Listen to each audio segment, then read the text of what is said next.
Okay, Virginia Beach watershed.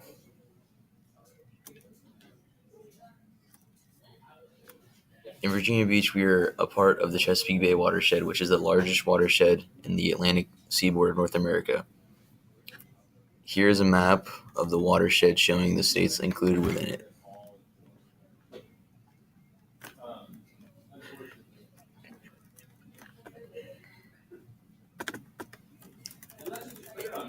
In Virginia Beach, stormwater socially affects the area.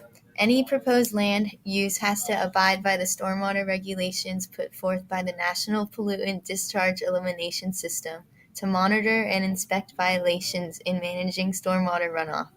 These regulations sometimes alter the social activity of the area. Economically, projects have been implemented to help regulate stormwater. Projects such as Chatham Hall Lake Water Quality Improvement Project have been a big cost to the area for the Chesapeake Bay watershed. In the span of 15 years, there has been 3 permit cycles.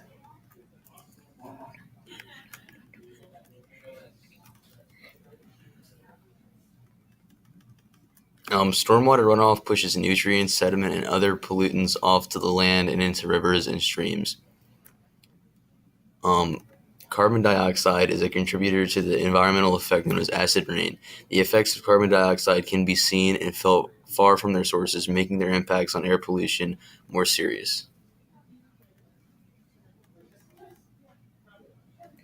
Kellam as a school does things to help mitigate the problems of stormwater. Rainwater is harvested to reduce stormwater runoff. This water is then used to irrigate the sports fields. Kellam has infiltration gardens and green roofs which absorb rainwater. Stormwater actually exit the school by the 2 ponds that channel out to Back Bay, which then contribute to pollutants being transmitted by stormwater runoff. The 3 largest pollutants in our area are toxic, nutrient, and sediment. The pollutants of concerns are nitrogen, phosphorus, and sediments. The toxic pollutants can poison drinking water, the fish in rivers and ponds, and the very air we breathe. The large amounts of farmlands in our area are a leading contributor to nutrient pollution, specifically with the mass usage of fertilizers. Sediment pollution comes from the erosion, which Kellam has partially transmitted during its beginning when there was construction on the school. Lastly, the vast amount of cars in the parking lot of Kellam contribute to the pollutants with ground level ozone and photochemical smog in the atmosphere. While Kellam overall is a non-point source of pollution, the ponds that carry the stormwater into Back Bay are a point source that heavily impact the area. Using the ArcGIS MapMaker tool, we were able to identify and calculate the permeable and non-permeable land of Kellam. The yellow shows the impermeable space, with the parking lots and the building taking up 73.2 acres, and the pink shows the permeable space, with 34.8 of the lot being temperate deciduous forest, adding up to a total of 108 acres of land.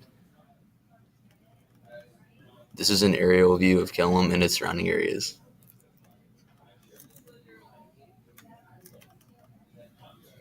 The sequestering capability in 1 acre at Kellam High School is 1,410,860. Now in the entire forest, the capability comes out to 51,919,648. Why is this a significant number? Most car owners of a mid-sized car drive 12,000 miles, generating about 11,000 pounds of CO2 every year. The trees can lessen the impact of atmospheric carbon produced by the cars in the parking lot. This picture shows the trees that our class got to measure the diameter at breast height along with the pounds of CO2 that they produce.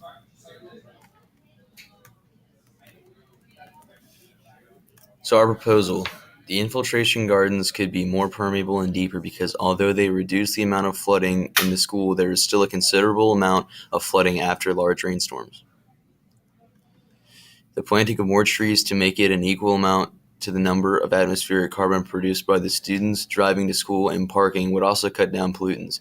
If there are 841 parking spaces, then that means the ground level ozone and photochemical smog are increasing, which means we need to take steps to decrease it and help the community.